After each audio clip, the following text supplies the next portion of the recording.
Continue our reading in Yellow Eyes by Rutherford Montgomery, Chapter 7, The First Kill.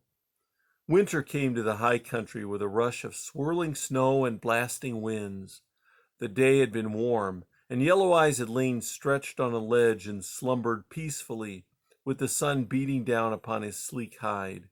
The spots had almost vanished from his coat, and the hair had come in stiffer and smoother.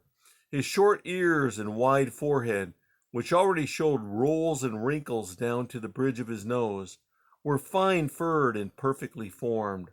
A soft purr rumbled from his shaggy chest. Long shadows crept over him as the sun dipped toward the west. Within a few minutes, fine snow began to sift down upon him, and a murky dusk overcast the sky. Yellow Eyes got to his feet and stretched lazily. A gust of wind rocketed through the needles of a giant Engelmann's spruce and set the tree swaying and groaning. Yellow Eyes paced to the edge of the ridge restlessly and stared down over the valley. A cloud of wind-driven snow swirled over the rim, enveloping the valley in dense whiteness. The young cougar leaped from the ledge and trotted down through the broken and rock-piled flat below the rim. The storm increased in fury, and darkness settled almost at once. Rabbits and small game stayed in their burrows. Yellow Eyes flushed nothing he could eat. Hunger began to stir within him, and he took up the trail of two deer. They had passed on their way before the storm into the lower country. Yellow Eyes loped along the trail eagerly. In a grove of bare aspen, with the wind lashing above him, he caught up with the retreating deer, a buck and a doe. The doe was barren and had stayed in the fastness of the high country with the bucks. She had met the big 4-point while crossing a ridge some 2 hours before, and had teamed with him for the trek out of the snow-blanketed wild. Yellow Eyes followed the two, working to the windward of them and racing on ahead. He selected a granite point and crouched on a lee side of the rock to wait their coming. The buck swung down the ridge at a swift trot, blowing loudly and shaking his head as he came. The doe followed closely upon his heels, her head swinging low above the snow-covered trail. Yellow Eyes tensed himself and waited. They would pass directly beneath his hiding place. The buck was a powerful fellow with a sweeping set of antlers. Yellow Eyes let him pass beneath the rocky ledge, but his eyes blazed eagerly, and he had a mad desire to leap upon the monarch. When the doe was below him, he settled down until his belly pressed against the granite rock. Then he leaped far out and down, his fangs bared and his claws clutching eagerly. He landed upon the shoulders of the startled doe, ripping and lashing. Instinctively, his fangs reached for her neck. The doe snorted with fright and plunged from the trail and leaped straight up for the stand of aspen. For a second, the buck paused. Scenting the cougar, he fled into the storm. The doe swayed and twisted in an effort to dislodge Yellow Eyes. She hurled herself under a projecting limb, but the young killer clung to her neck tenaciously. Had Yellow Eyes been heavier, he would have felled the doe when he had struck her, leaping as he did from above, but he lacked weight and had to make up for it in slashing her vital spots.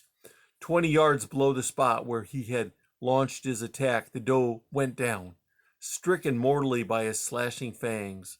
She struggled for a brief space and lay still. Yellow Eyes sprang upon the carcass and arched his back. Facing the lashing storm, he screamed loud and long, then set upon his feast. Up on the ridge, Treon, hurrying back to his little cabin, heard that scream and paused. He smiled widely. The little Chimbika had matured into a killer. He lowered his head and faced down the ridge. Plowing along the deer trail, he came to a spot where Yellow Eyes had leaped from the shelf of rock. He followed the nearly obliterated tracks of the struggling doe down the mountain and soon came upon the feasting cougar.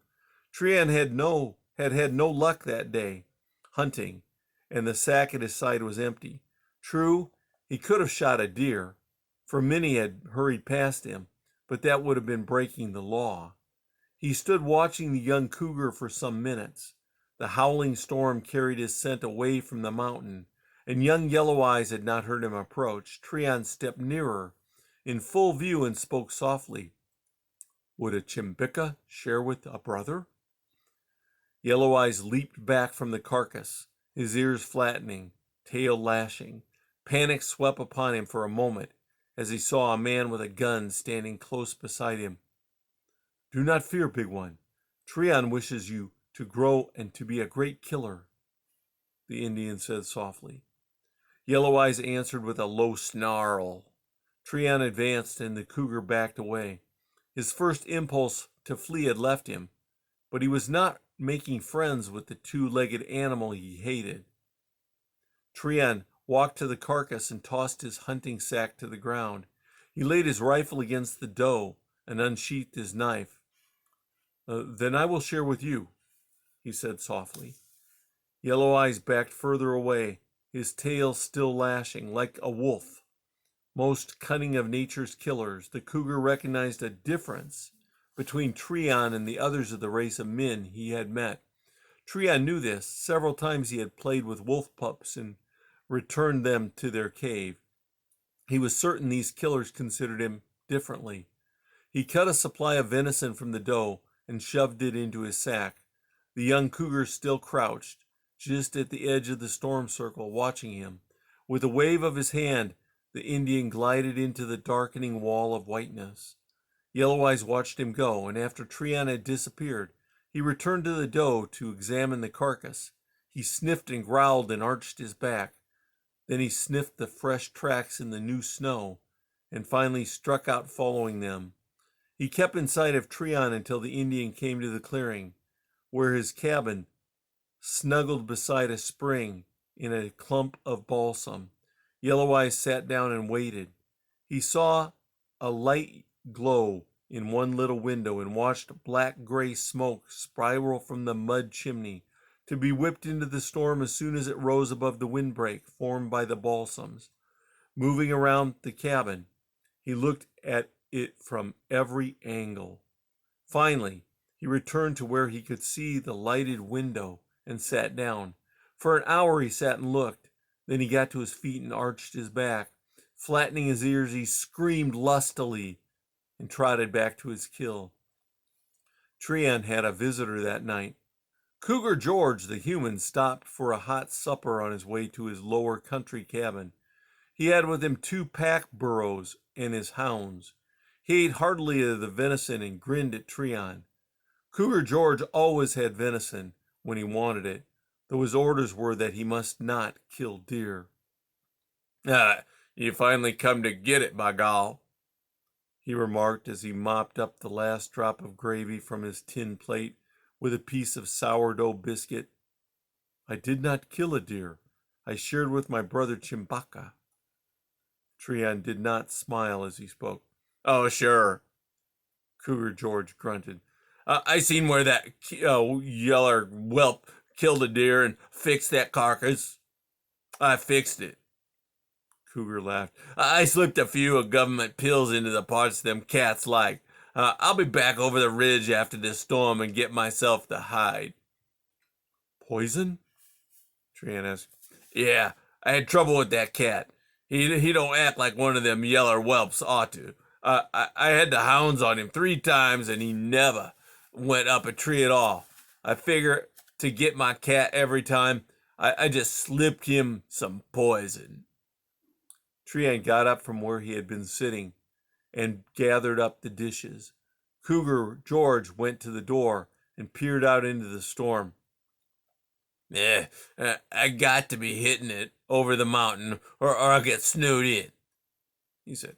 Many thanks for your grub. My cabin is yours, Treon said softly. He was thinking about the young Chimbika. Would the cougar return to his kill that night? If he did, he would be slain by the government poison. That's the end of chapter 7.